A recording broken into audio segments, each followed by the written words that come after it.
Hey guys, yet another finger here on YouTube. I just want to make a quick video on the whole devotion controversy and say what I want to get out of my chest.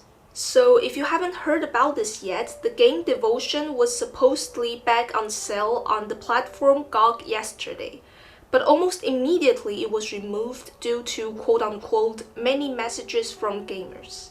But it cannot be more obvious that it is most likely due to the same controversy with China regarding their president 2 years ago. Let me also include GOG's post on Weibo, which is a website they use in China, since most websites are censored there. So in this post that they already deleted, they said, GOG.com promises to never do anything that will hurt your feelings. Which is ridiculous because it really seems to me that everyone has heard about this except for Chinese players. So most of you might probably know that the game was removed from Steam 2 years ago because some Easter egg in the game was found to contain messages making fun of the Chinese president by referring him as Winnie the Pooh. It provokes a huge controversy because many suspected that it was a political statement from the Taiwanese developers.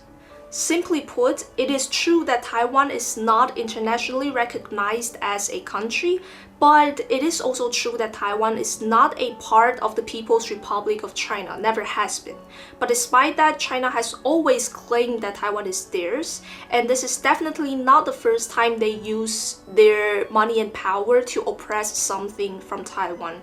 For instance, they have long been pressuring companies worldwide to refer Taiwan as a province of China on their websites.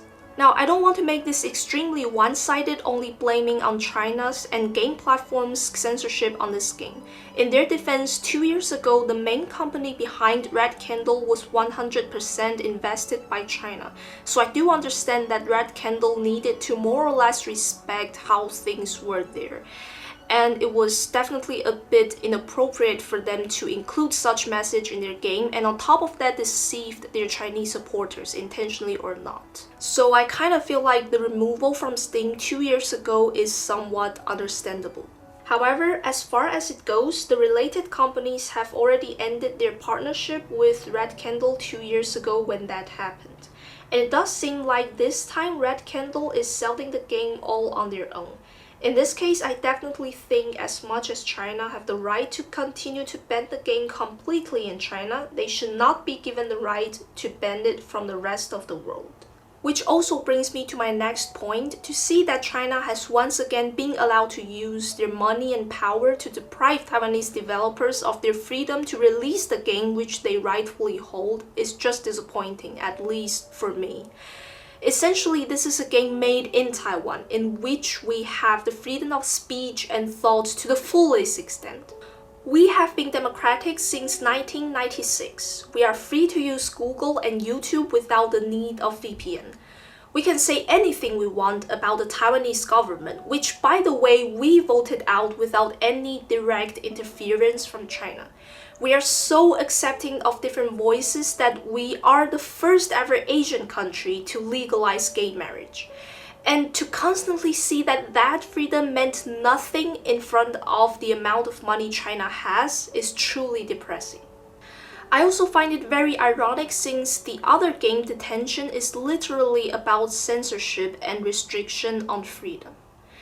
But that's basically all I have to say. I really hope that this game will be available internationally someday and hope that Red Candle will continue to create more games in the future. If you wish to support Red Candle, I will link everything from them down in the description, including the Detention game and their new Netflix series.